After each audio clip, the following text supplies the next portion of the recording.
안녕하세요. 임목사의 스토리텔링에 오신 여러분을 환영합니다. 자, 여러분, 지금 우리가 이번 주간이죠. 지난 이제 주일이 종려주일, 팜 선데이라고 얘기를 했고, 그 다음에 이제 한 주간을 쫙 지나는 요 주간을 우리는 고난주간이라고 합니다. 이 고난주간에 각 교회별로 고난주간 특별 기도회를 하기도 하고 여러 가지 이 고난, 예수님이 당하신 고난에 대한 것들을 우리가 묵상하고 또 부활의 주님을 준비하는 이 기간으로 보내고 있죠. 이 고난주간에 여러분과 함께 좀 나눠볼 그 내용을 하나 제가 오늘 가져왔는데 바로 겟세마네 동산에서 기도하시는 예수님에 관한 이야기입니다. 자, 여러분, 기도는 저런 얘기가 있어요. 기도는 기도를 통해서만 그 기도에 대한 부담감을 해결할 수 있다. 이런 얘기가 있어요. 근데 오늘은 누가복음 22장 39절에서 53절에 있는 내용 가운데 겟세마네 동산에서 기도하실 때 예수님에게 있었던 일들을 좀 여러분과 나누고 싶습니다. 예수님께서는 기도하고 계셨죠. 그리고 제자들한테도 얘기를 하십니다. 너희들도 같이 기도해라. 그런데 성경에 보니까 제자들이 어떻게 하냐? 뭔가 자기들도 하고 싶은 마음은 있었겠죠. 예수님께서 너희가 마음은 원이로되 육신이 약하구나 이렇게 말씀하실 정도로 기도하다 그들은 잠이 들게 됩니다. 예수님은 끝까지 자신의 기도를 완성해 나가시지요. 그런데 이때 어떤 일이 벌어지느냐? 이제 유다가 대제사장과 그 다음에 이제 성전 경비병이죠. 그들을 데리고 예수님을 잡으러 옵니다. 그래서 예수님의 볼에 입을 맞추는 순간 제자들이 칼을 빼서 이제 베드로라고 이제 다른 버전에는 나오는데 칼을 빼서 휘두르다가 이제 대제사장의 종 말고라고 표현을 하죠. 귀를 자르는 일이 벌어집니다. 그리고 예수님께서 칼을 쓰는 자는 칼로 망한다 말씀하시고 그 귀를 다시 붙여주시고 예수님은 스스로 그들에게 자신의 몸을 의탁하셔서 이제 끌려가시는 그러한 장면들이 나오는 게 바로 이 겟세마네 동산의 기도죠. 제가 오늘 이 겟세마네 그 기도의 비밀을 여러분과 함께 좀 나누고 싶은 이유는 뭐냐면 여기서 두 사람의 그 반응이 달라진다는 거예요. 무슨 얘기냐? 오늘 누가복음 22장 39절에 보니까 이렇게 나와요. 예수님께서는 습관을 따라 기도하러 가셨다라고 나와요. 자, 습관을 따라서 기도하는 사람과 습관을 따라서 기도하지 못하는, 그렇지 못한 사람 내에 큰 차이가 오늘 이 겟세마네 기도의 비밀에 숨겨져 있다는 거죠. 자, 십자가를 지셔야 하는 시간이 다가올 때 예수님께서 선택하신 것은 다른 게 아니에요. 무엇입니까? 기도였어요. 자, 우리는 위기의 순간이 찾아오면 사람들이 하던 기도도 멈추고 사람을 찾아다녀요. 경제적인 어려움이나 또 건강에 문제가 생긴다. 그럼 기도를 잘 하다가도 큰일 났네. 이거 어디 돈 빌릴 데 없나? 아니면 유용한 의사를 좀 찾아봐야지 하고 하던 기도도 멈추고 사람이나 다른 것들을 의지하려고 하는데 예수님께서는 가장 중요한 순간, 마지막 십자가에 자신을 내어드리는 그러한 일을 하시는 순간 가장 중요하게 생각한 건 바로 기도였다는 거죠. 그 기도도 어떻게 습관을 쫓아서 기도를 하셨다는 거예요. 그래. 자, 습관을 따라서 기도를 하는 사람들은 어떻게 됩니까? 위기의 순간에 달라집니다. 자, 여러분이 삶에 만나는 여러 가지 위기가 있어요. 관계적인 것들, 건강에, 재정에 대한 것들, 많은 여러 가지의 위기들이 닥쳤을 때 여러분이 그동안 어떻게 습관을 따라서 기도를 했는가, 기도를 하지 않았는가가 그때 판가름이 된다는 거죠. 예수님은 기도를 선택하셨어요. 그러나 습관을 따라 기도하지 못했던 제자들은 어떻게 했죠? 칼을 선택했다는 거예요. 칼을. 자기의 힘으로 자신의 능력으로 이것들을 해결해 보겠다라고 생각을 했다는 거죠. 자, 여기에 중요한 진리가 숨겨져 있습니다.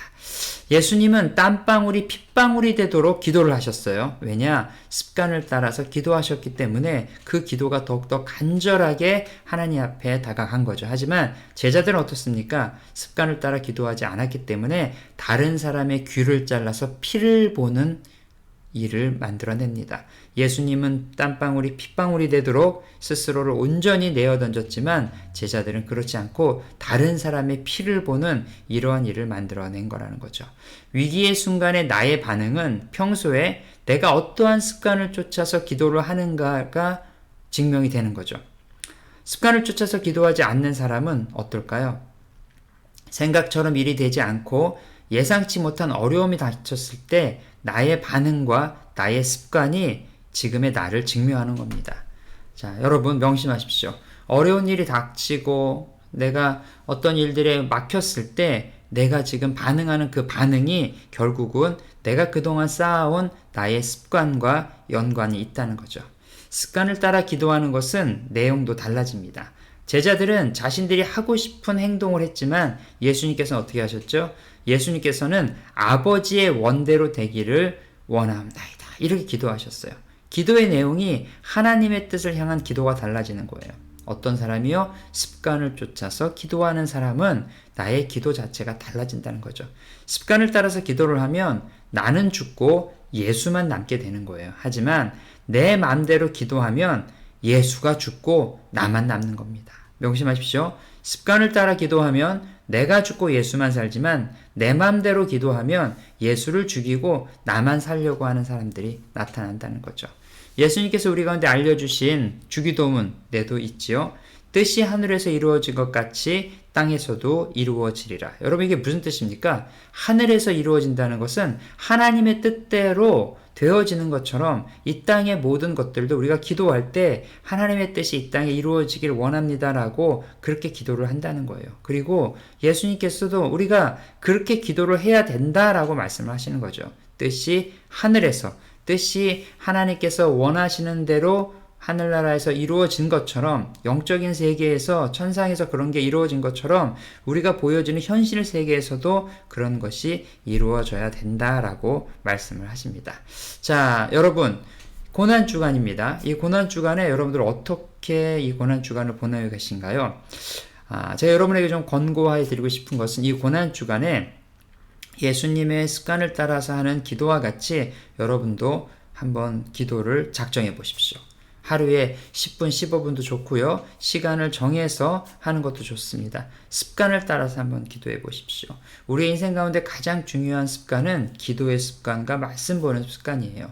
눈을 뜨자마자 큐티책을 가지고 큐티를 하고 말씀을 듣고 잠시라도 기도를 하고 그 하루를 시작하는 것.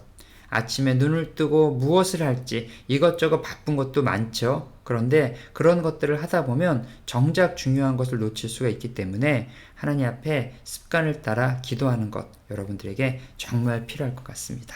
오늘 눈을 뜨고 일용할 양식을 구하고 하나님의 뜻이 내 삶 가운데 이루어지기를 원하면 내 삶의 공기가 매일매일 달라지는 것을 여러분 느낄 수 있을 겁니다.